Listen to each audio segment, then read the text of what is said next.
Nobody plans the night they leave their family forever. You don't pack a bag for it. You don't rehearse a speech. You just reach the end of something, and you walk. My name is Wesley Morgan. On the night of September 14th, 2015, I turned 25 years old in an empty backyard in Columbus, Ohio, standing next to a folding table covered in food nobody was going to eat, watching the last of my friend's taillights disappear down Granville Road. My parents had left 2 hours before the party was scheduled to start. My sister Amber had called. There was an emergency. There was always an emergency. I'm getting ahead of myself. Let me back up, because this story doesn't make sense without the pattern. And the pattern is the whole point. I grew up in a 3-bedroom ranch house on Granville Road, in the Barrack neighborhood on Columbus's east side, the kind of neighborhood where everyone knows which houses have dogs and which ones have the good Halloween candy. My parents, Ray and Donna Morgan, had lived in that house since 1984. Ray was a fleet maintenance supervisor at the Columbus Division of Refuse Collection, a city job he'd held for 22 years. Donna worked part-time as a bookkeeper for a small dental office on Livingston Avenue for most of my childhood, before retiring early to, as she put it, focus on the family. She was 52 at the time of the story. Ray was 54. I was their second child. Amber was 4 years older than me, 29 to my 25, on the night everything ended. If you're waiting for me to say Amber had a difficult childhood, or a medical history that explains what she became, I'll save you the time. She didn't. Amber was healthy, intelligent, and had a talent for catastrophe that I believe, to this day, was entirely voluntary. The pattern started when I was in high school. Amber was at Ohio State. Whenever something was happening for me, a school play I had a lead in, a wrestling tournament that mattered, my high school graduation dinner, Amber would surface with a crisis. Car trouble, a breakup, a friendship falling apart, a fight with a roommate. Each one was delivered to our parents at the exact moment it would do the most damage to whatever I had going on, with the exact emotional intensity required to ensure they dropped everything and went to her. My parents are not bad people, I want to be clear about that, because this story is easier to tell and easier to hear if you understand that the villain isn't malice. It's a pattern that good people fall into when one child learns to demand and another learns to wait. Ray and Donna had spent years teaching me, without ever saying a word, that my needs were the flexible ones. That I was the one who could handle it, that Amber needed them more. And for years I believed them, because I was their son and I wanted to. The 25th birthday wasn't the first time they'd canceled on me. It was the 4th time in 4 years. At 22, they'd missed my college graduation dinner at Schmidt's Sausage House on Cosset Street, a Columbus institution. The kind of place you book weeks in advance for a reason, because Amber called in tears from her apartment saying she thought she might be having a breakdown. They drove to her.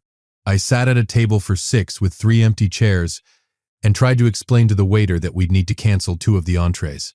At 23, my birthday dinner was rescheduled twice and then quietly abandoned when Amber's car broke down on I-70 and required both parents to drive out and wait with her for a tow truck for 4 hours. Not AAA, not a tow truck called while she waited inside somewhere warm. Both parents, in person, for a flat tire. At 24, my birthday fell on the same weekend Amber decided to announce she was moving out of her apartment and needed help. Immediately, that weekend, not the following one. And my parents spent my birthday loading a U-Haul on the north side of Columbus while I ate dinner alone at a place called the Guild House on West Broad Street, and told the server it was my birthday, because he asked, and then deeply regretted telling him because he brought a dessert with a candle and the table next to me applauded. That memory still makes me cringe.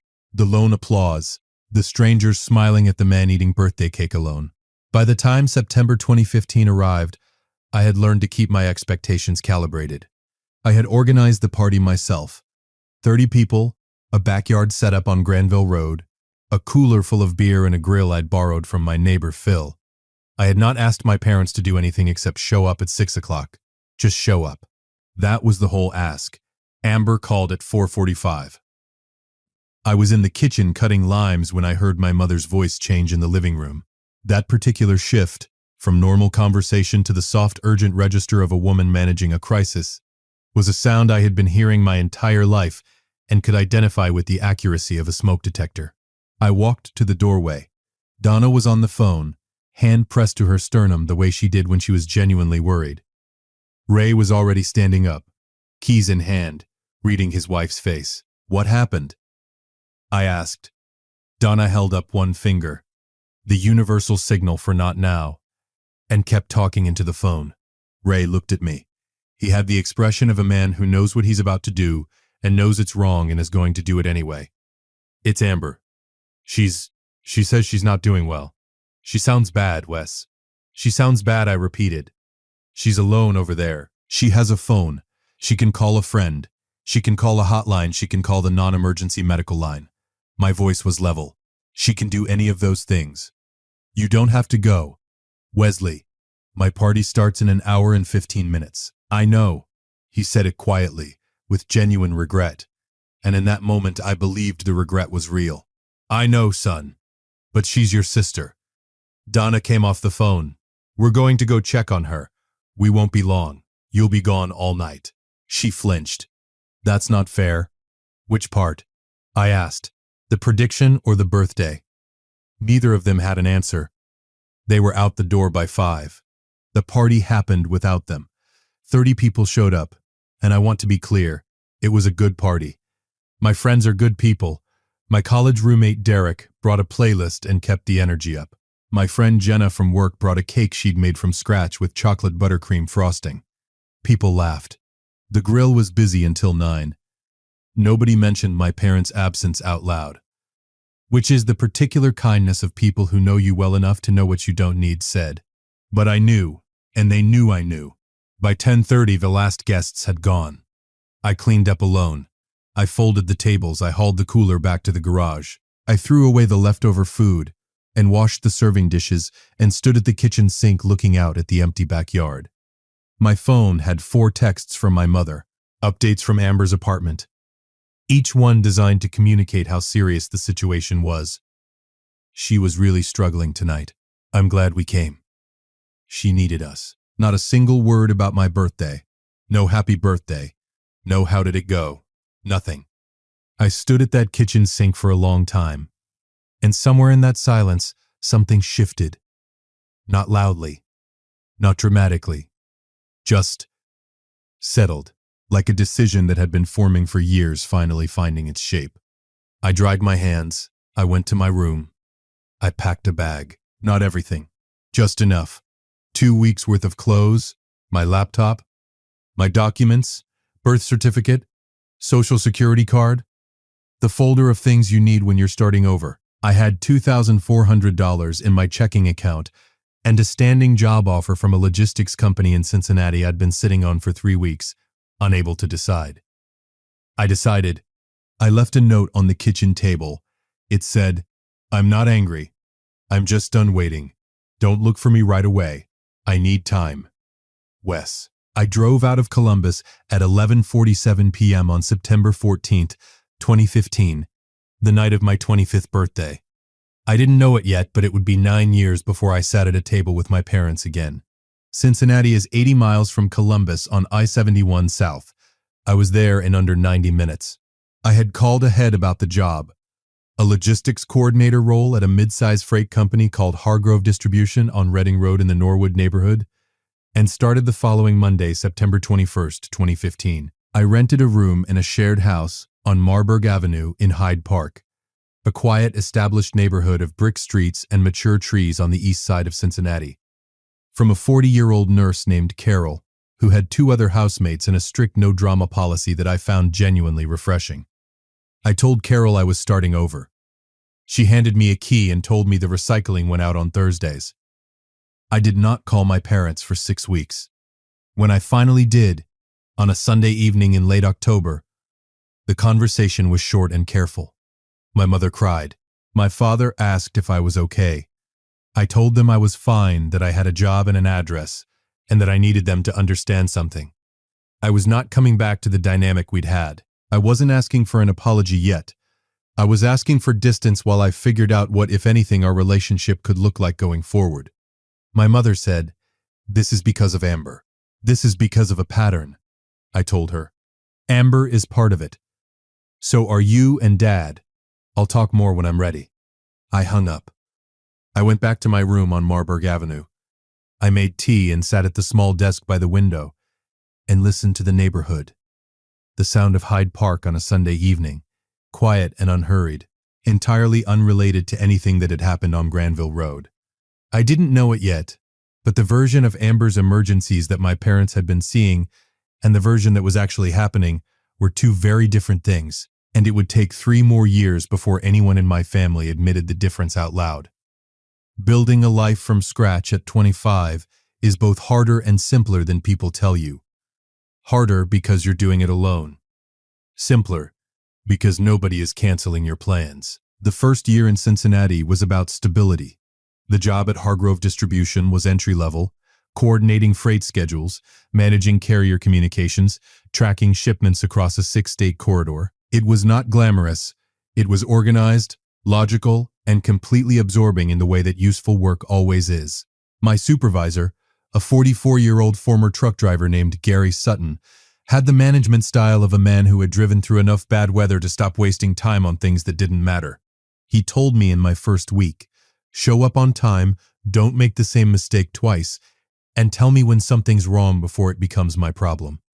That's the whole job. I showed up on time every day for 4 years. By early 2016, I had moved out of Carol's house on Marburg Avenue and into a 1-bedroom apartment on Erie Avenue in Hyde Park.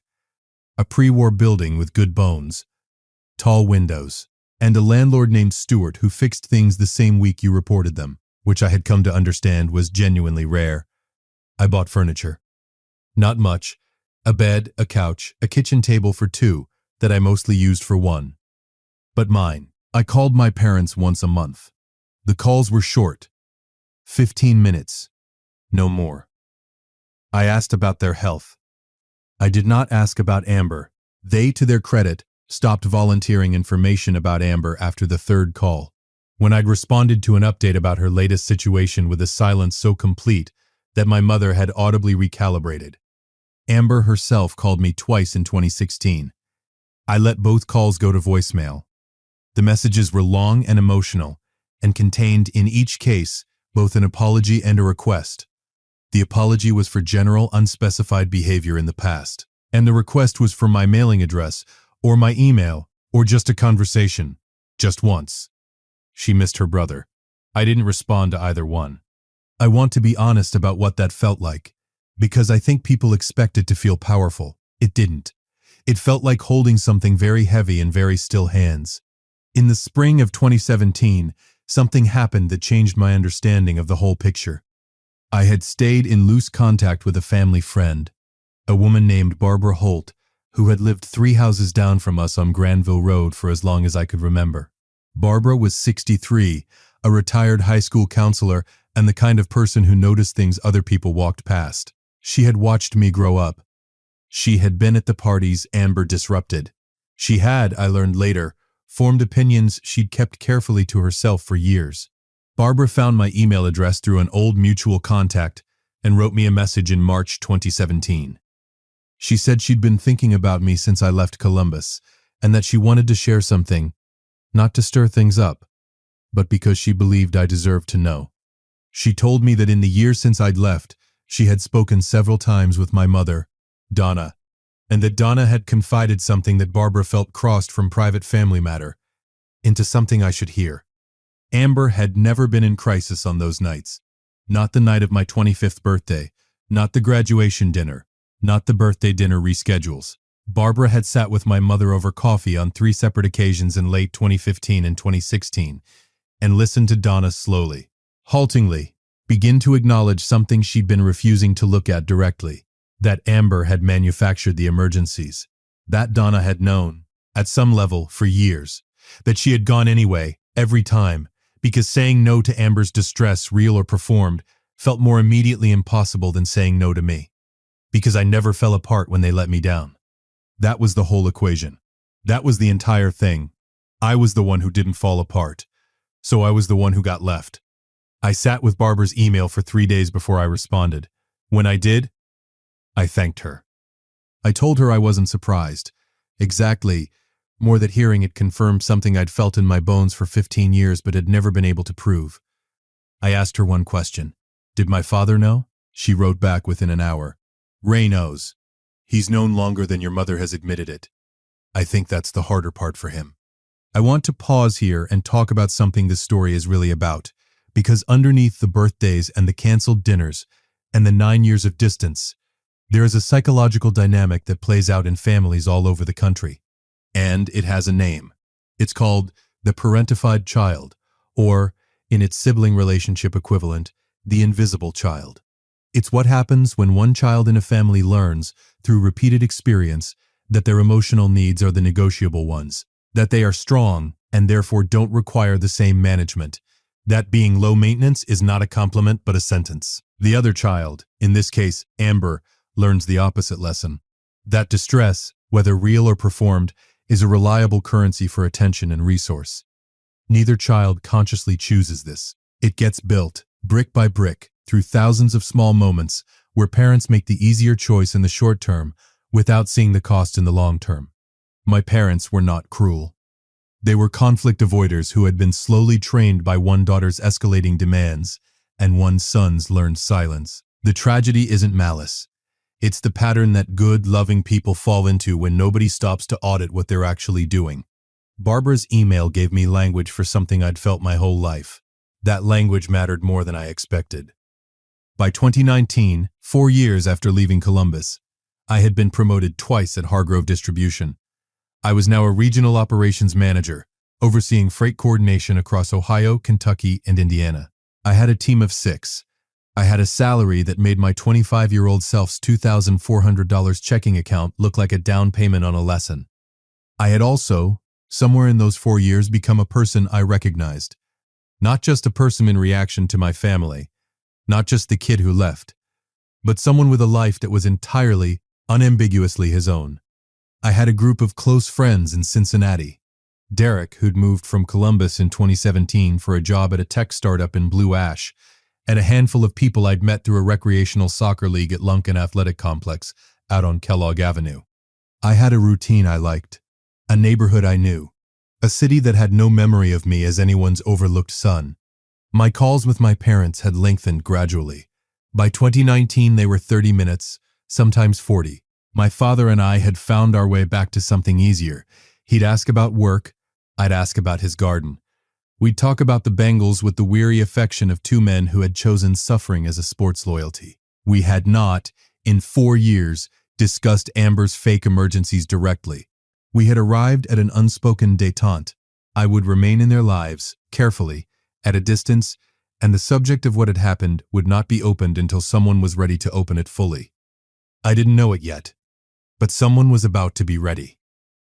In October 2019, my father called me on a Tuesday morning. Not a Sunday, not our regular call window, and when I picked up and heard his voice, I knew immediately that something had shifted.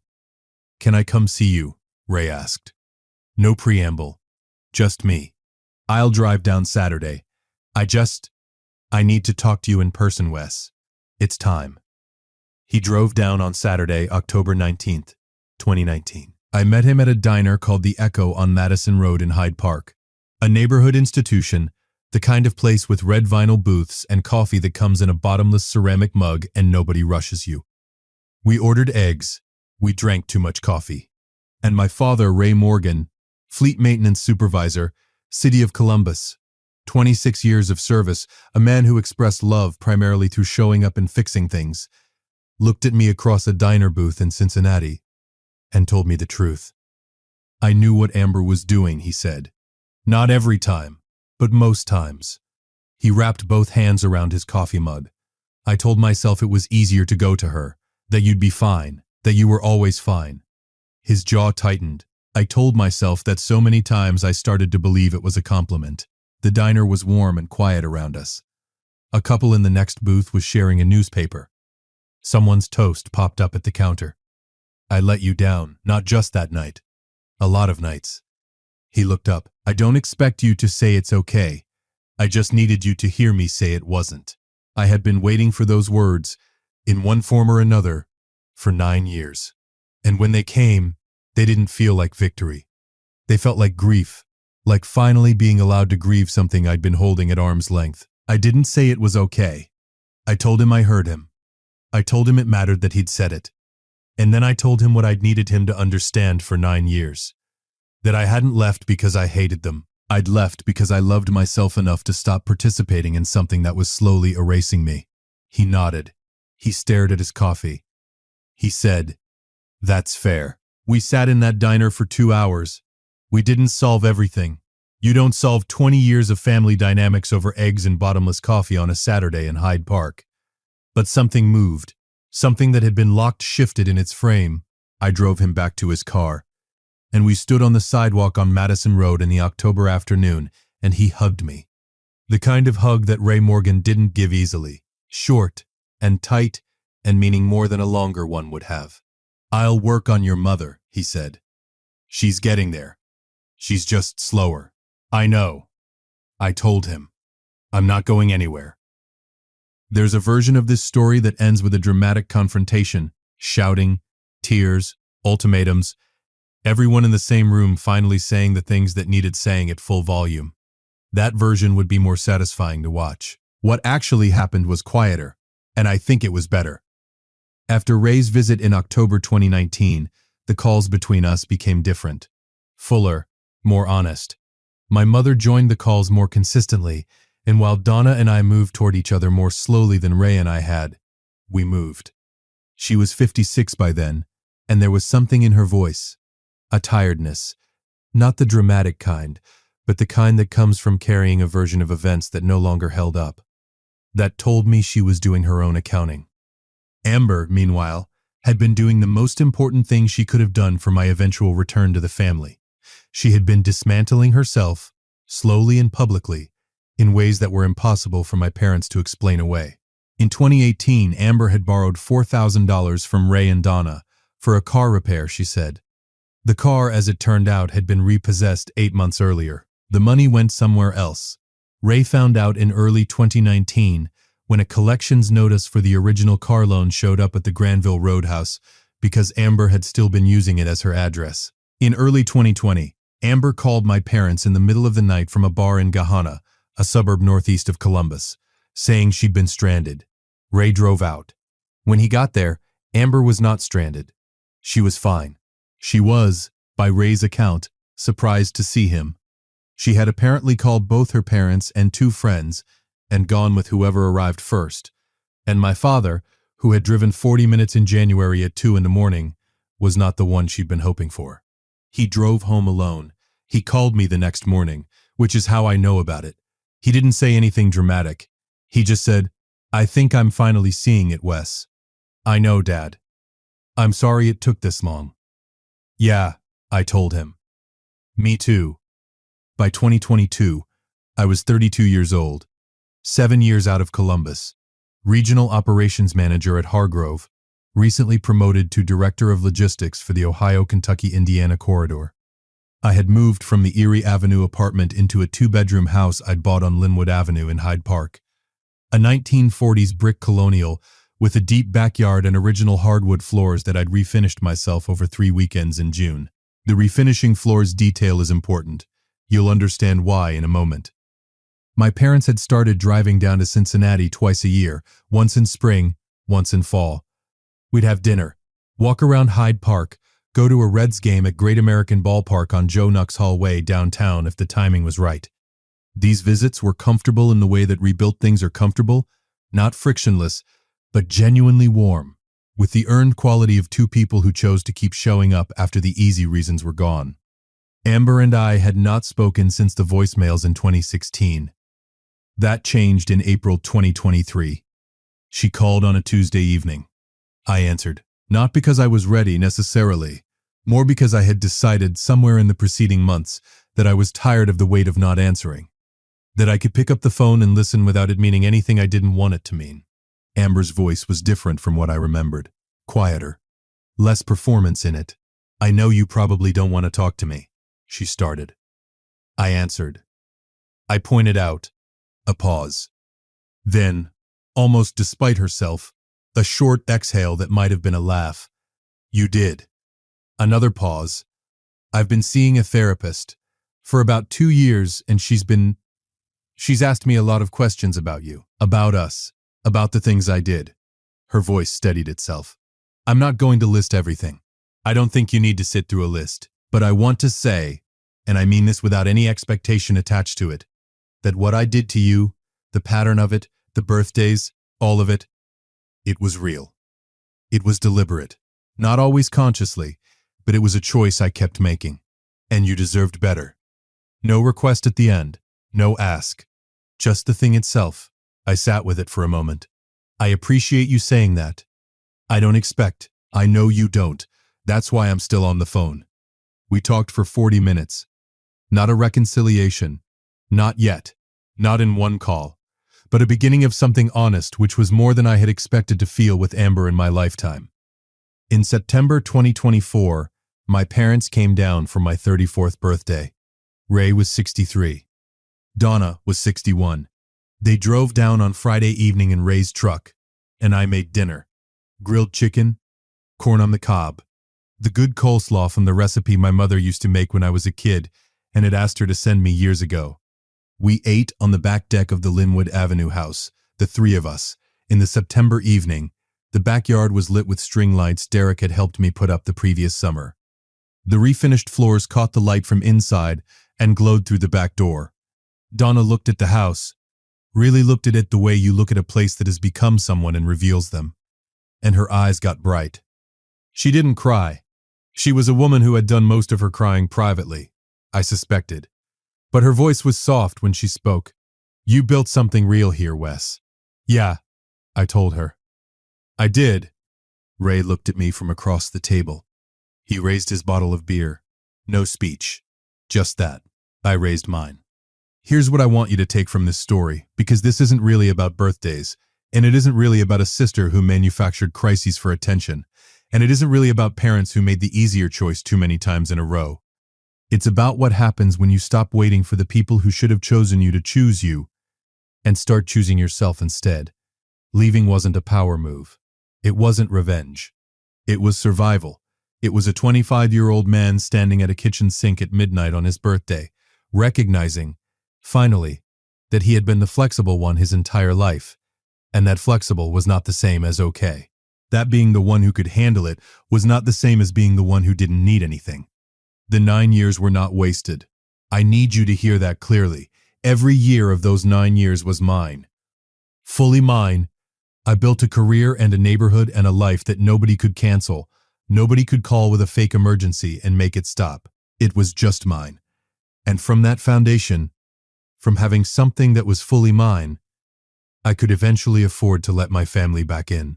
Not because they had earned it back overnight, but because I was no longer dependent on their choices for my sense of self. That's the only way rebuilding works. You have to be whole before you can share the table again. Otherwise, you're just returning to the same arrangement in different clothes. Amber and I talk occasionally now. Carefully, without the weight of unspoken history because the history has been spoken. My parents drive down twice a year. The deck lights go on. There is food and there is warmth. And it is real, not perfect, but real. And real is what I was always asking for. I am 34 years old as I share this. My house on Linwood Avenue has a deep backyard and original hardwood floors I refinished myself. I have a career and a city and a life that belongs to me. And every year, on September 14th, I make my own birthday dinner. I invite the people who showed up. I eat well. And nobody cancels. If you've made it this far, do us one quick favor. Subscribe. A lot of people watch without ever doing it, but it costs you nothing and means everything to us. Thank you. Genuinely.